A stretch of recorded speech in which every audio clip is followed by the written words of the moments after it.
Discussion forum. In your experience of books, what happens in a discussion forum? Generally, the learner is sending the question, Hmm. getting some issue. Yeah. Okay, this is what the content meant for, doubt or query. Hmm. So, the one thing we try in our course, the first module, we try to send some question after doing this particular module. Mhm. You can attempt for this particular small case study. Mhm. Okay, Mhm. based on the case study, you can raise any kind of a question you have. Right. How many people raise questions? That's my. How many people actually raise? So in the Huh. first module, Hmm. I received 3 questions. Okay. So Out of 9,000 learners. out of 9,000, I'm talking about. Yeah. Yeah. Yes, again I'm telling you, this 3% created 300 queries. Posts. Okay. Because answer of this 3% went to entire 9,000 learners. Mm-hmm. And adding that, whatever the query weight, based on that, collected the resources and the latest resources Mhm. and adding that Mhm. answer. Mm. Very good. So the point that you are making actually goes to the next item, which is called orchestration. So basically, what you have done is excellent orchestration of your course. Okay, you have responded to the learner in a timely manner, and you have ensured that resources have been created. This one is trying to get learners to talk to each other. Okay? That creates great fun.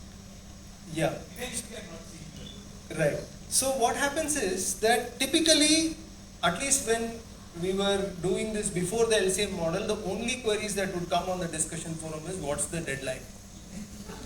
Right?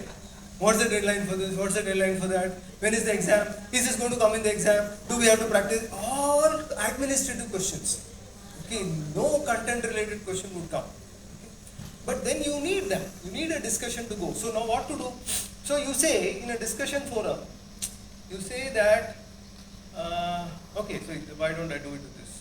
Okay, so here, purpose of for the activity is to learn through sharing of your understanding of whatever XYZ with others. Okay, so there is a focus question.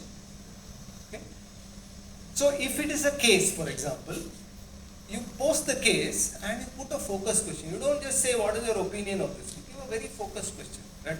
Okay, analyze this aspect of the case. Okay, that is a focus question. And you say that look, everybody has to make a post. So there is a mark associated with that. Now what happens when you do this is once again the diversity comes to your strength. Okay, so you have industry people in your course and you have undergrads in your course. Okay, so each of them will be thinking from different angles. That diversity comes to play in your entire course. So what do you do? So let's take this example. 3 questions. After the answer, it became 300 posts. Okay, nobody is going to read 300 posts. You cannot expect that students will spend time reading everybody else's post. But no learning will happen if I only come and tell my answer and go away. Okay, hai na? So how do you ensure that they read some?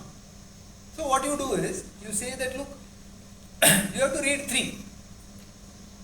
So you have to write your answer and read 3 more people's answers, and there is a reflection quiz. Okay?